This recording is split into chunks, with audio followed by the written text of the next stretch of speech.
Adonai Melech, Adonai Malach, Adonai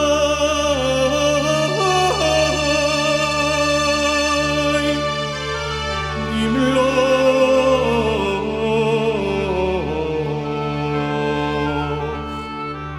Leolam.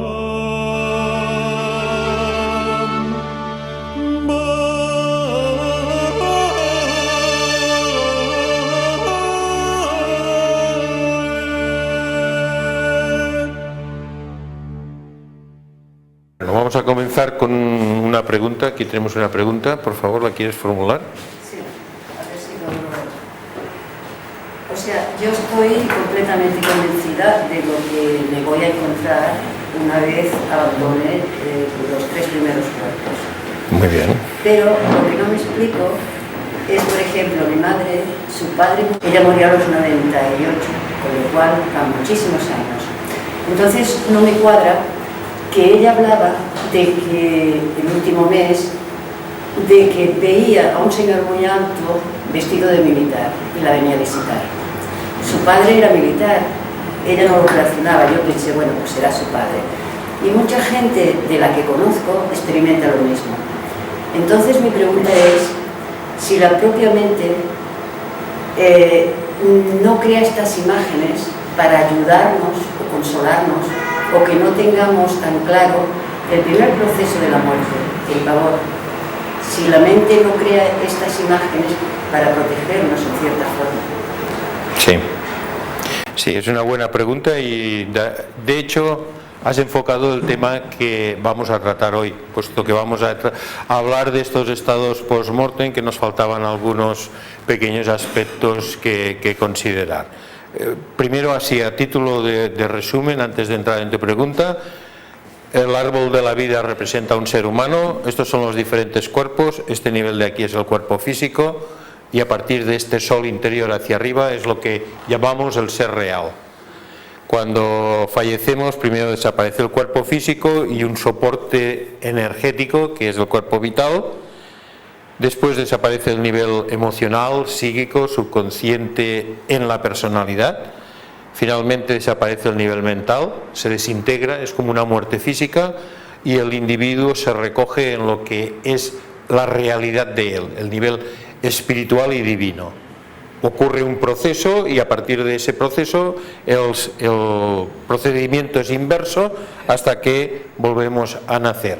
Esto está en un largo viaje de conciencia en la que el individuo va siendo cada vez más consciente de que es un hijo de Dios, un aspecto de la deidad encarnándose y viviendo en la creación y siendo cada vez más consciente en este camino de progreso.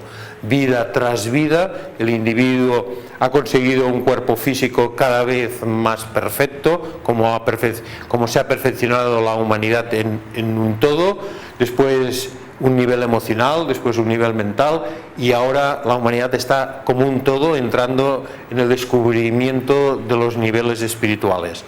El individuo en particular pues está en este proceso, es un proceso evolutivo. Finalmente cada uno de nosotros llegará a un estado de conciencia comparable al que experimentaron Buda, Cristo, Jesús el Cristo y estos individuos, y toda la humanidad habrá llegado al fin de su camino evolutivo. Vida tras vida, el individuo cada vez es, por un lado, algo más inteligente, más poderoso emocional, más perfecto en el funcionamiento de su cuerpo, pero sobre todo conscientemente es más. En este proceso, que este es el resumen, en este proceso lo primero que ocurre cuando fallecemos es que el cuerpo físico desaparece, pero el cuerpo físico no está solo. El cuerpo físico es solamente la exteriorización en el plano de la materia de un cuerpo energético. Ese cuerpo energético es como un molde formado por una miríada, millones y millones de canales energéticos, de los cuales los más gruesos son los que se detectan en la acupuntura, que se llaman meridianos, formado también por los chakras, los centros psíquicos, todo un cuerpo energético. Este cuerpo energético es el soporte en el plano físico sobre el que crece el cuerpo físico. El cuerpo físico exterioriza ese cuerpo energético en forma de nervios, en forma del sistema circulatorio, en forma de todo el sistema nervioso, los músculos, los huesos, los órganos, todo se exterioriza alrededor de este sistema energético.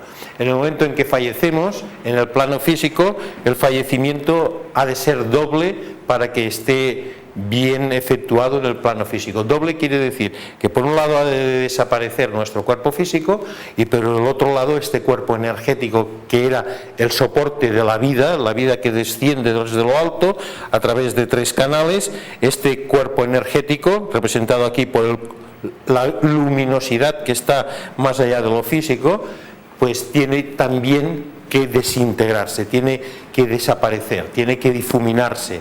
Sin embargo, lo que pasa muchas veces es que el cuerpo físico tiene un proceso largo de desaparición, a veces se momifica por las propias condiciones de los lugares donde se encuentra, como por ejemplo un cadáver en un desierto que queda momificado, o un cadáver en un lugar muy frío que no termina de descomponerse, u otras muchísimas cosas, y entonces ese puede ser uno de los motivos que el cuerpo energético quede ligado hasta un cierto punto al cuerpo físico. También puede ser que el proceso de desaparición del cuerpo físico sea correcto, pero el cuerpo energético queda como una especie de soporte, como una pieza que ha quedado aislada. La conciencia del individuo se va hacia arriba, hacia los planos internos, y sigue un proceso que es natural en el arte, o bueno, en la ciencia del fallecer. La ciencia es una expresión de una ley, y así que eso es una ley que es la ley de la existencia del humano. Pasa por ciclos de nacimiento y ciclos de lo que llamamos muerte, siempre vivo, pero expresándose en estos 2 niveles de forma de vida, de expresión de la vida en la naturaleza. Cuando el individuo fallece, desaparece este nivel y luego, como ella ha dicho, desaparece este nivel y desaparece este nivel. ¿Qué pasa en el factor tiempo y cómo puede ser que 40 o 50 años después alguien que ha fallecido todavía esté manteniendo la personalidad con unos rasgos tales como la imagen de que es militar, o de que es un varón, o de que tiene unas aficiones determinadas, etcétera, etcétera? Lo más probable es que esa imagen o esa presencia no sea real, y entendiendo por real que no sea la presencia de aquel que está representando. Creo que hablábamos de la abuelita, ¿no?, en clases anteriores, la abuelita o el abuelo o el bisabuelo. El bisabuelo, tanto tiempo, lo más seguro es que esté encarnado, y es más fácil encontrarlo entre los vivos que en el nivel de los muertos. Pero ¿a quién encontramos entre los vivos? Encontramos a la conciencia primaria, la conciencia esencial de ese individuo. No encontramos esa personalidad que fue un militar, que a lo mejor pues fue muy autoritario o fue muy buena persona, entre comillas, entre lo que se denomina así, y que tenía esas aficiones, esos gustos y esas manías. A ese individuo no lo encontramos, no lo encontraremos. Es difícil localizar las reencarnaciones de las personas que hayamos podido conocer y que se han ido, porque tendemos a buscarlas igual como eran. Así que las buscamos, si era un herrero, las buscamos pues con las herraduras y el martillo dándole golpes al hierro. Y no es así. En esta encarnación puede ser algo completamente distinto, puede ser filólogo en vez de herrero, y entonces no la iríamos a buscar a esa persona a la universidad y creeríamos que deberíamos buscarla entre los herreros.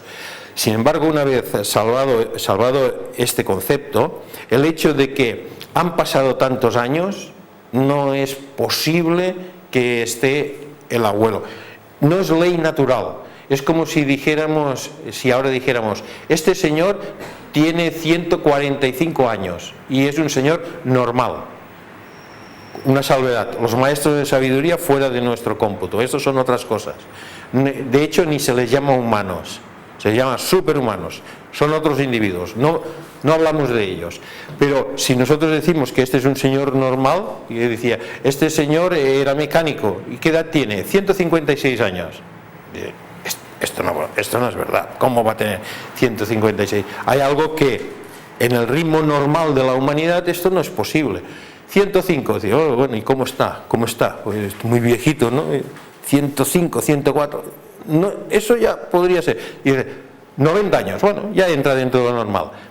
En los planos internos, después de haber fallecido, hay esa tendencia natural. Y la tendencia natural es que desde el cómputo de años de la Tierra, después de unos 5, 6, 7 años, 10 años como mucho, nuestro cómputo, el que ha fallecido es muy difícil que se encuentre en el complejo de la personalidad de lo que fue, porque, tal como has dicho, ha pasado por un proceso en el que ha disuelto sus emociones.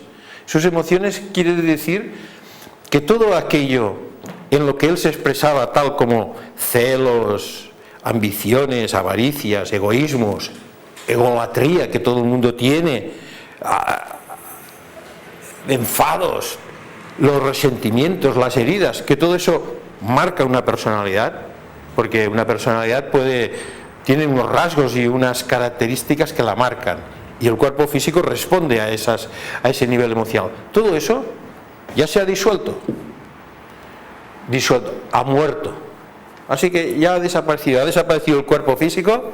Y el cuerpo físico podríamos decir, pues este señor no le funcionaba bien el hígado porque era beodo o era alcohólico y tenía un problema de emociones, que se sentía siempre despreciado por sus padres y esto le llevó a la bebida, o sea, una debilidad de carácter emocional, una consecuencia en el cuerpo físico. El cuerpo físico ha fallecido, pero es que también ha fallecido la debilidad esa emocional, ese resentimiento que luego produjo un efecto en el cuerpo físico. Han desaparecido los dos, pero además también ha desaparecido un nivel de conceptos mentales sobre los cuales este señor se movía.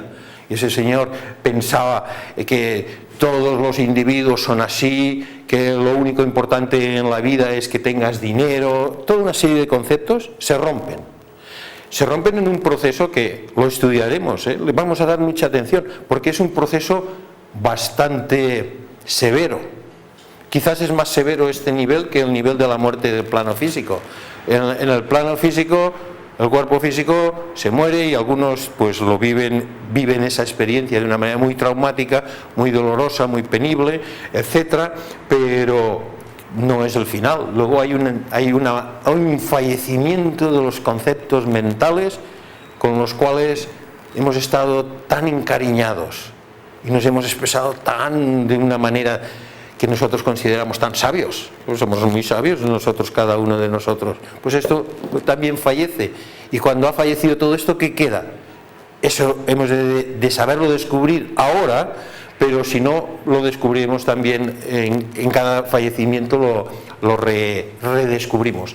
Queda la realidad del ser, lo que realmente es la esencia de conciencia de un individuo, que expresa libremente los altos conceptos relacionados con la belleza, con la justicia, con la compasión, con el amor, con los niveles más altos de expresión de un individuo, que luego al envolverse en los vehículos, pues esos vehículos impiden que esto se exprese a nivel de la tierra de una manera que después va siendo transmutada, transformada gradualmente.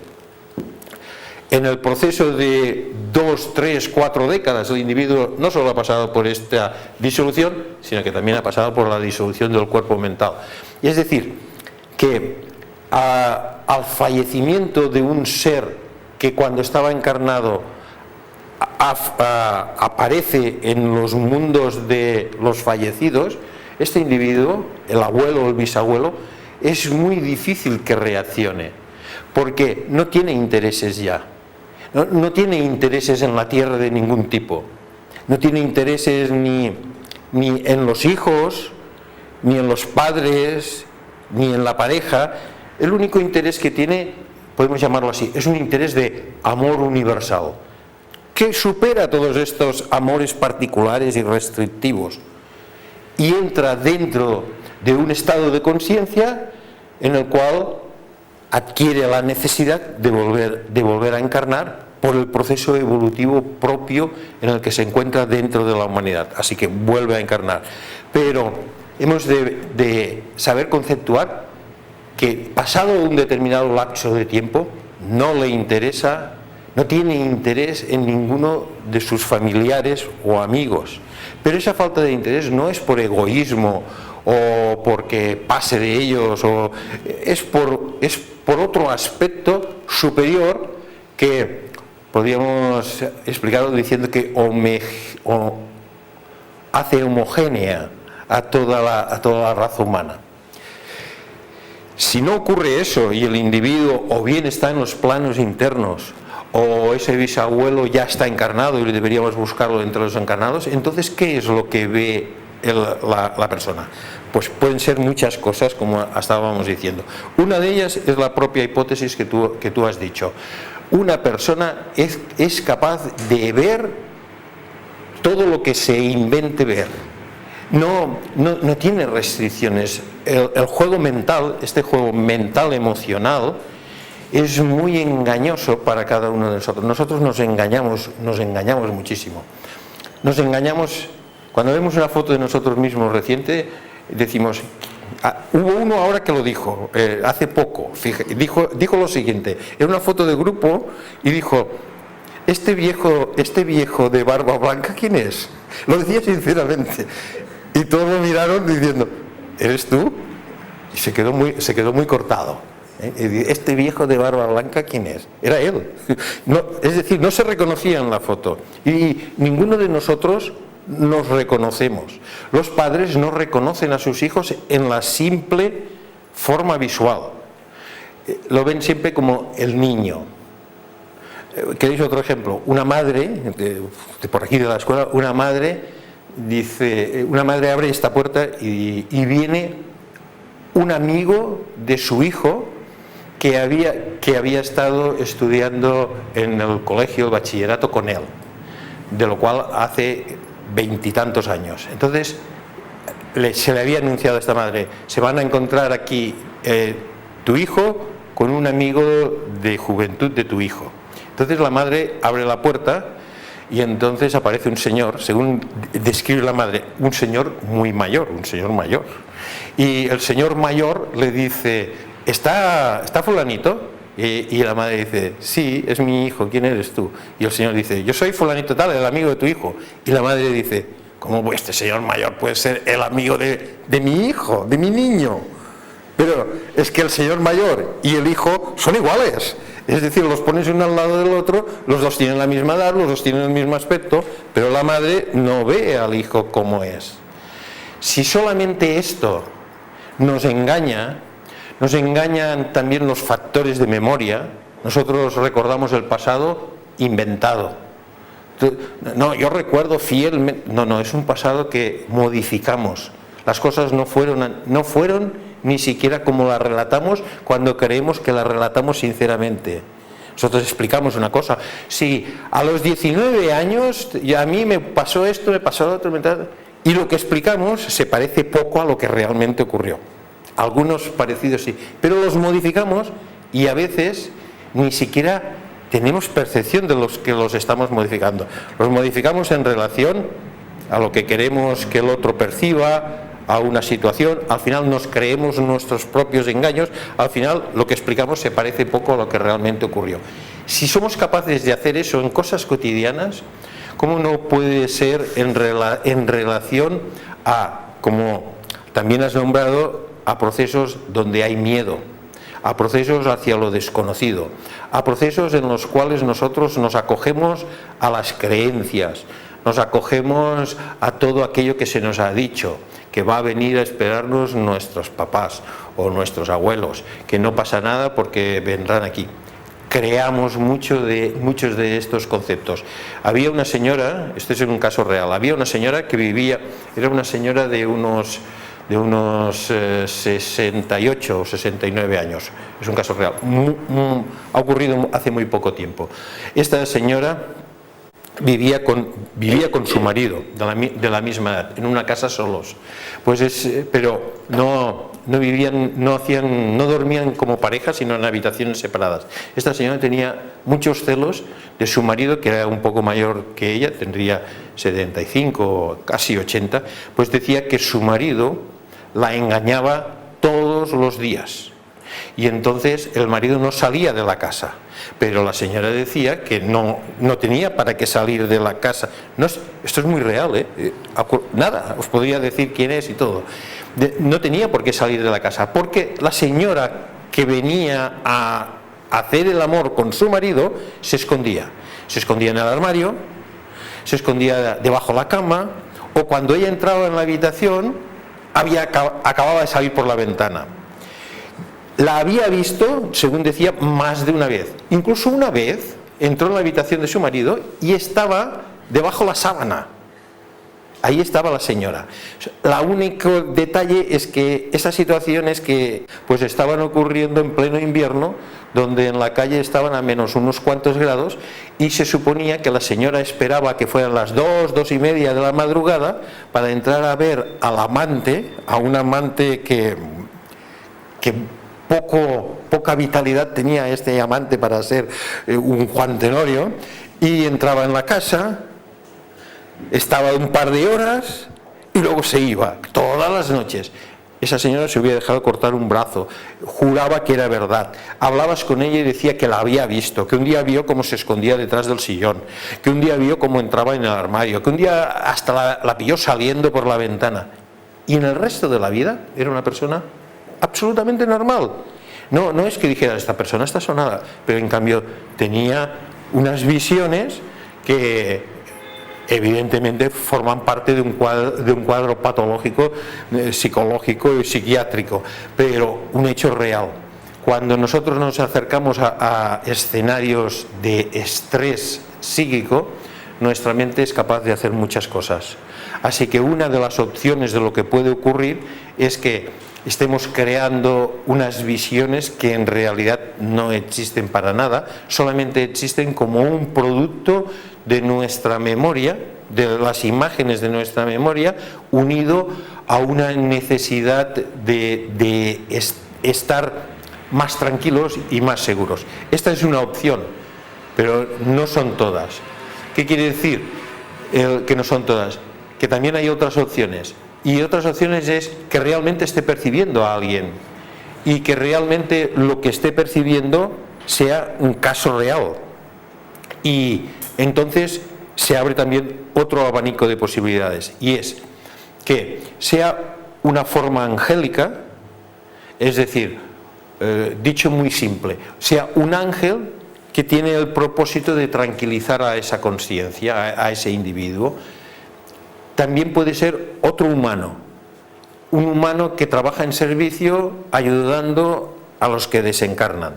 Vosotros sabéis de los grupos de duelo, ¿no? y de esas almas caritativas que las hay en todas partes, las están en hospitales, en ONGs, en los hogares, que ayudan a los que van a morir, pero los ayudan mientras están aquí. Así que les cogen de la mano, les hablan, los visitan, grupos de duelo incluso para los familiares. Todo esto existe, pero existe de aquí hacia el plano físico, diciendo aquí el momento de la muerte.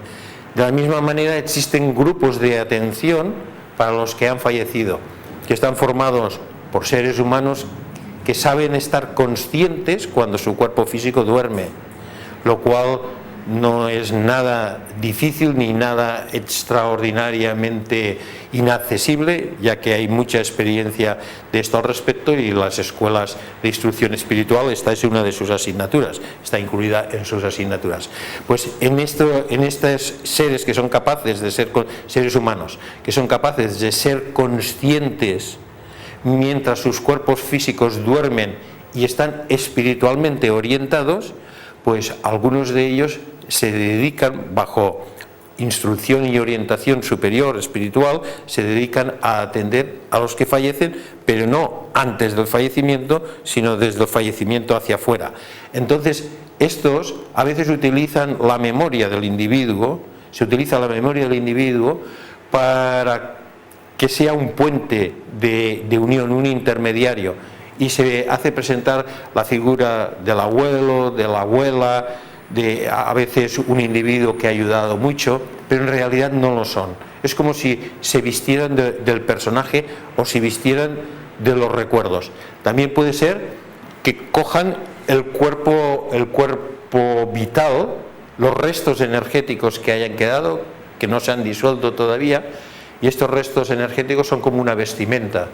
Entonces animan esa vestimenta, en este caso con el motivo de ayudar a los que van a fallecer, porque es conocido que si no es por este medio es muy difícil darle la suficiente tranquilidad, darle el suficiente sostén para que el individuo haga la transición lo mejor posible, porque no tiene más posibilidades debido a sus creencias y debido al estado de conciencia que tiene que una pequeña gama.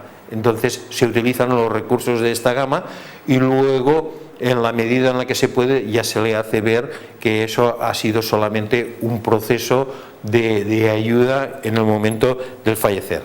Así que se pueden dar estas posibilidades que he dicho. Luego hay otras posibilidades, pero si se dan las otras posibilidades ya no van en la dirección de ser una ayuda y van más en la dirección de ser un obstáculo. Y es el hecho de que, de la misma manera que mientras estamos encarnados hay seres humanos que los podríamos llamar que van a lo suyo y que son simplemente egoístas o concentrados en sus cosas, y hay otros seres humanos que están predominantemente atentos a hacer el bien, o sea, los neutrales, que diremos, los que están predominantemente orientados a hacer el bien, a ayudar. También los hay los que están orientados a hacer el mal, individuos que por su naturaleza poco desarrollada, muy todavía inmadura y atados a sus propias pasiones y vicios, son individuos que actúan haciendo daño.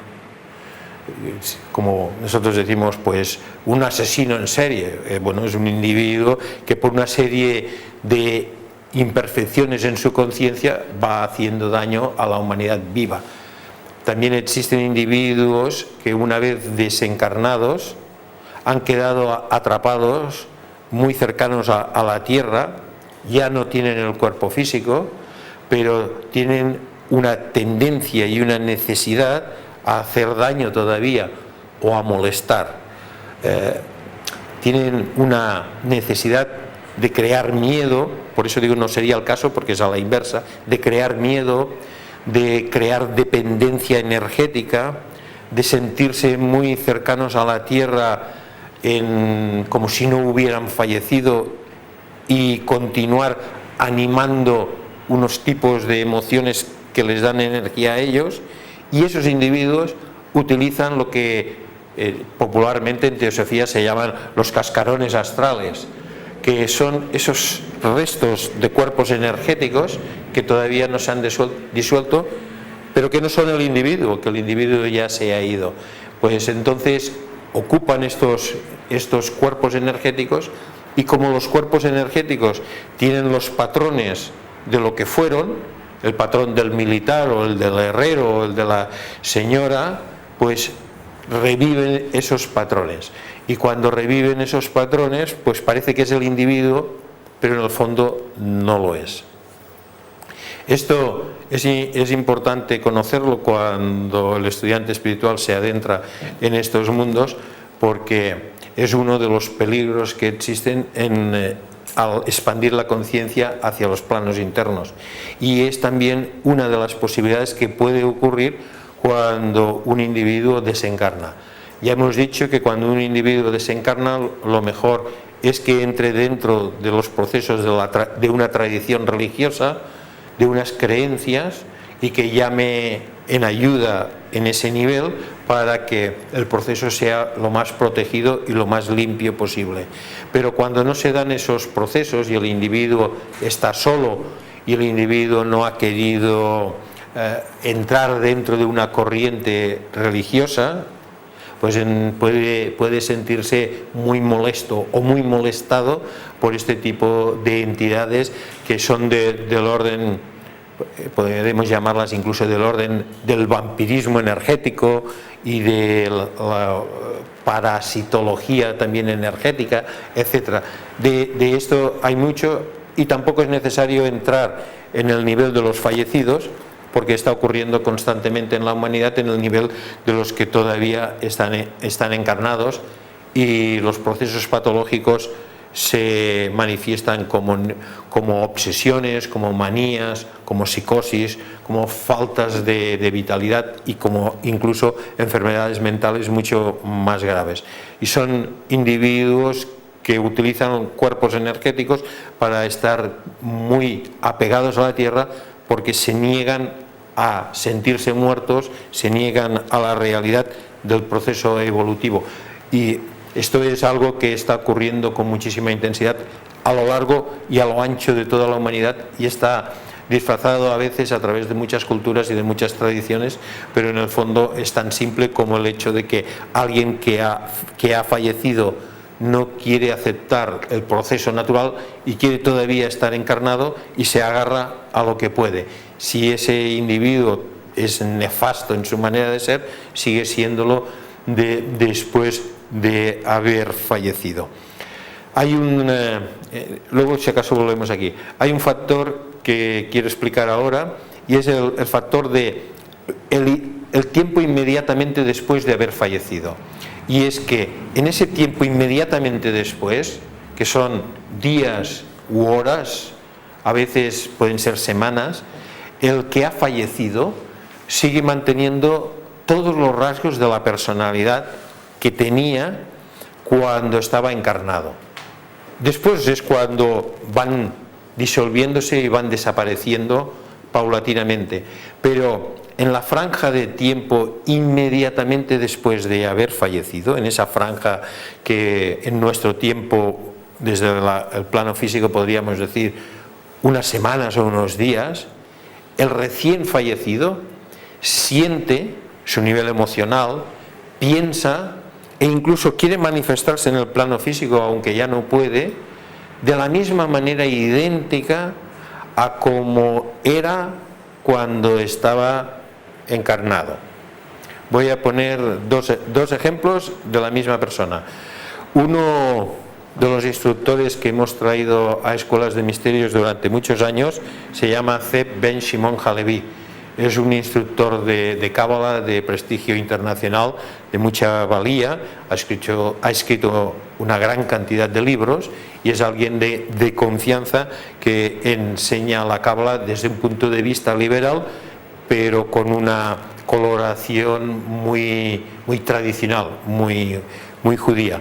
Es diferente a lo que nosotros enseñamos, porque nosotros enseñamos más desde la perspectiva de las escuelas de misterios occidentales y él desde la tradición judaica, pero ambas enseñanzas concuerdan en los principios básicos y hemos estado colaborando en escuelas de misterios durante largos ciclos y le hemos publicado muchos libros y mantenemos una excelente relación. Bueno, la cuestión es que Shimon Halevi explica en sus seminarios, o al menos lo explicaba, ahora no lo sé, pero explicaba en sus seminarios su experiencia cuando falleció su padre y cuando falleció su madre. Cuando falleció su padre, él estaba fuera de su hogar y llegó a la casa donde le hacían el funeral, y entonces pidió de estar a solas con el cuerpo de su padre en la habitación donde se hacía el duelo. Y él se sentó al lado del cadáver de su padre, que había muerto hacía unas horas o un mediodía o un día, algo así, y se puso en oración y meditación al lado de su padre. Y explica Shimon Halevi que percibió la presencia de su padre y un pensamiento muy definido de su padre que le estaba diciendo una cosa. Y entonces estuvo muy atento y percibió exactamente el mensaje que le dio su padre. Y el mensaje era: hijo, ¿ni en el día de mi funeral vas a ponerte corbata? Esto suena chiste, pero él no lo explicaba como un chiste. ¿Qué es lo que ocurría allí? Lo que ocurría allí es que el que se había ido seguía pensando igual que cuando estaba encarnado. Y cuando estaba encarnado, Shimon Halevi, era un poco el hijo, la oveja negra de la familia, porque interesado en la cábala y en todo esto, pues no seguía muy bien el hecho de ponerse la corbata y el traje y todo desde ese punto de vista. Eso era lo que le dijo el padre. Fijaros que nosotros tenemos la tendencia de que el que se ha muerto no sé qué grandes y bellas cosas nos va a decir. Nos va a decir en esa pequeña franja de tiempo en la que está muy próximo a nosotros, a los emocionalmente ligados a él, dice muy pocas cosas que no sean las que decía siempre. Otro caso, un alumno de la escuela, se murió su padre y al día siguiente de la muerte de su padre él se sentía tan triste, el estudiante, que quiso evocar algo que siempre hacía con su padre. Un estudiante, uno de vosotros, con su padre, que era ir a buscar setas. Así que se fue al bosque a buscar setas y él estaba muy apenado, pero buscaba setas y recordaba a su padre. Y de repente tuvo la percepción de que su padre estaba con él y le decía: ets tan tocho com sempre, ni les veus, no les trobes ni les veus, los trepitges y ni los veus. Es decir, eres tan atontado como siempre y nunca serás un buen buscador de setas. Pasas por al lado de las setas y ni las ves. Otro caso, Shimon Halevi, cuando se murió su madre, él estaba un poco así ya avezado de lo que podía ocurrir, pero la escena fue la misma. Veló el cadáver de su madre, entró en meditación, emotivamente se encontró con ella, y a que no sabéis qué le dijo la madre. Le dio también un mensaje, muy preocupada ella. Le dijo: hijo mío, por favor, cuando te cases, que sea con una judía. No te salgas de la tradición judía, que andas tú tan locuelo por ahí, igual te casas con una que no es judía. Por favor, que sea una judía. Esto es lo último que te pido. Fijaros qué cosas que comunican los que se han ido. Y hay muchísimos más ejemplos, podríamos buscar muchos. Si bien es cierto que a veces simplemente es un mensaje que dice: estoy bien, te amo, no te preocupes, sigue adelante, no, cosas así, el hecho fundamental es que el individuo sigue siendo el mismo. En el momento de fallecer no se adquiere la iluminación extraordinariamente súbita que a veces parece que tiene que ser, sino que hay todo un proceso y luego hay una recogida en los niveles internos. Ahora, una vez cerrado este paréntesis que quería explicar esto, volviendo a lo que llamaríamos los indeseables de los planos internos, hay que ir con mucho cuidado, porque no es necesario morirse para entrar en contacto con ese tipo de indeseables, que en este momento estoy concentrado explicando solamente a los humanos indeseables. Y estos humanos indeseables siempre están buscando, por los errores de su propia conciencia, siempre están buscando manifestarse en el plano físico, porque no aceptan la ley de que han fallecido, van contra evolución y quieren permanecer en su concepto equivocado vivos tanto como sea posible en contacto con el plano físico. Las pocas luces que tiene les impiden seguir durante un tiempo, al final lo tendrán que seguir tanto si quieren como si no, pero se resisten tanto como pueden al hecho evolutivo, al hecho de seguir en el proceso.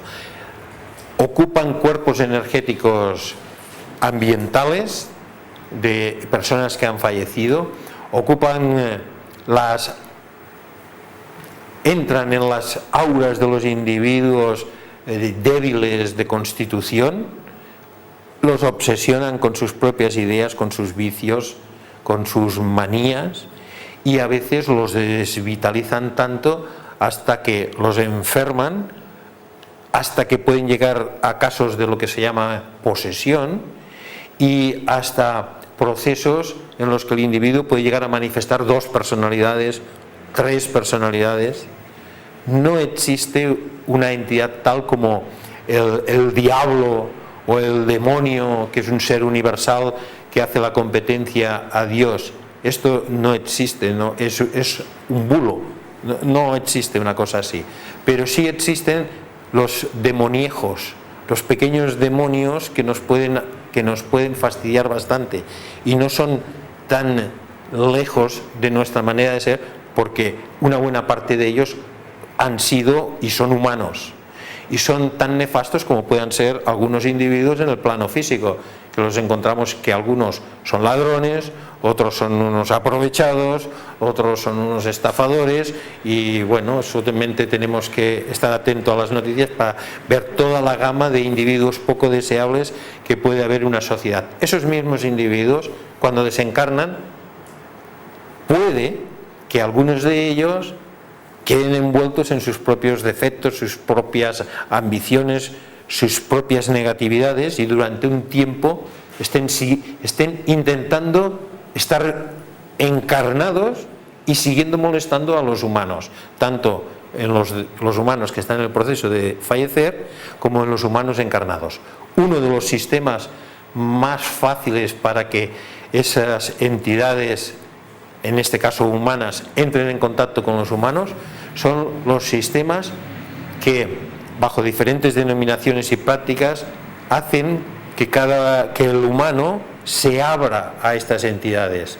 Y eso son prácticas como, por ejemplo, el espiritismo, cuando hay un factor de espiritismo que es un factor superior, y que entonces estamos hablando de un espiritismo espiritual muy bien estructurado, pero es tan mínimo y tan poco frecuente que la inmensa mayoría, el 99% de la mayoría de casos de espiritismo es solamente una sesión de apertura a los planos internos, negando la autoconciencia del individuo, se la retira y deja su aura abierta a cualquier entidad.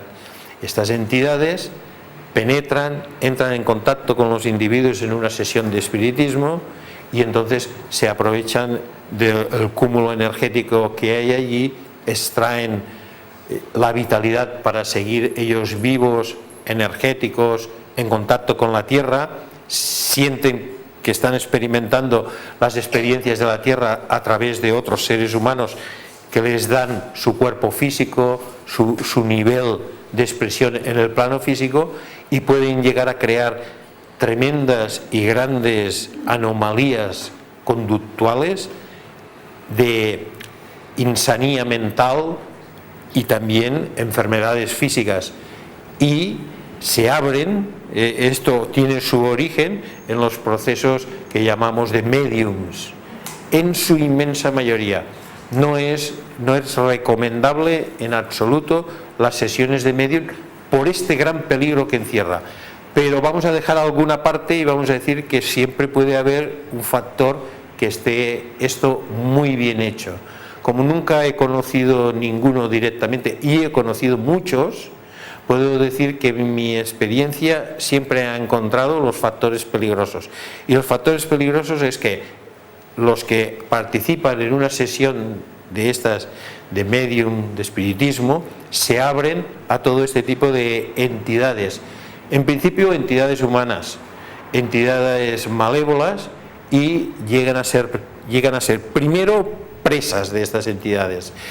Esta presa, al principio, de una manera que parece amistosa, que parece constructiva y que parece beneficiosa, y que impele a repetir la sesión y a repetir la sesión y a obtener, aparentemente, el humano encarnado, el que entra en la sesión, a obtener beneficios de estas sesiones, que luego gradualmente se van convirtiendo, en vez de beneficios, en perjuicios, en grandes deterioros y en una dependencia tan fuerte que las drogas de cualquier tipo quedan como inocentes accidentes en la vida del individuo, quedan totalmente presas de estos procesos y pueden acabar con procesos de verdadera enfermedad mental y terminar en centros psiquiátricos, etc. ¿Cuál es el gran factor con el que juegan estos individuos?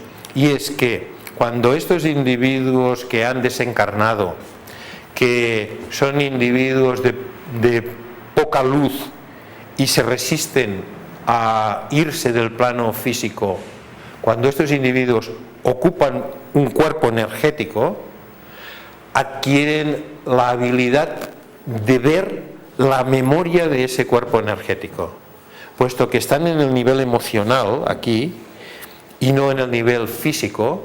El nivel emocional es el recurso de memoria, es la memoria del individuo, entre otros aspectos. En Kabbalah, al estudiar la esfera de Yesod, es la luna es la gran sacerdotisa que mantiene la memoria de todo lo que hemos sido. El individuo, estos individuos son muy capaces, en los planos internos uno es muy capaz de ver la memoria de otros individuos. ¿Qué significa esto? Esto significa que son muy capaces de sorprender al que participa en una sesión con un dato inusitado, con decirle: tú cuando eras pequeño tenías un conejito blanco al que llamabas Pichurri. ¿Y cómo sabe eso? ¿Cómo sabe eso quién? Esa entidad. Lo sabe por los aspectos de memoria. Cuando alguien dice que está en contacto con los muertos, y esto en la televisión hay mucho de esto, que está en contacto con los muertos y te veo los muertos que están a tu alrededor, vosotros haced como estudiantes espirituales, solamente haced una discriminación, una reflexión inteligente, y es: todo lo que dice esa persona lo puede sacar de la memoria del individuo, y veréis que todo lo que dice lo puede sacar de la memoria del individuo. Que no es cierto que esté en contacto con el abuelo, el bisabuelo, que veo una foto en la que estabais allí unidos y que está guardado en un cajón. Es memoria. Es memoria del individuo, es memoria de un cuerpo energético asociado al individuo. Estos individuos, todas esas entidades, juegan con la memoria. Es como si supieran leer todo nuestro pasado, pero no son capaces de expresar algo que no esté en la memoria. Es decir, un razonamiento inteligente nunca lo expresarán, un razonamiento inteligente hacia adelante, nunca lo expresarán. Hay varios programas de televisión en los que salen individuos que hacen esas demostraciones.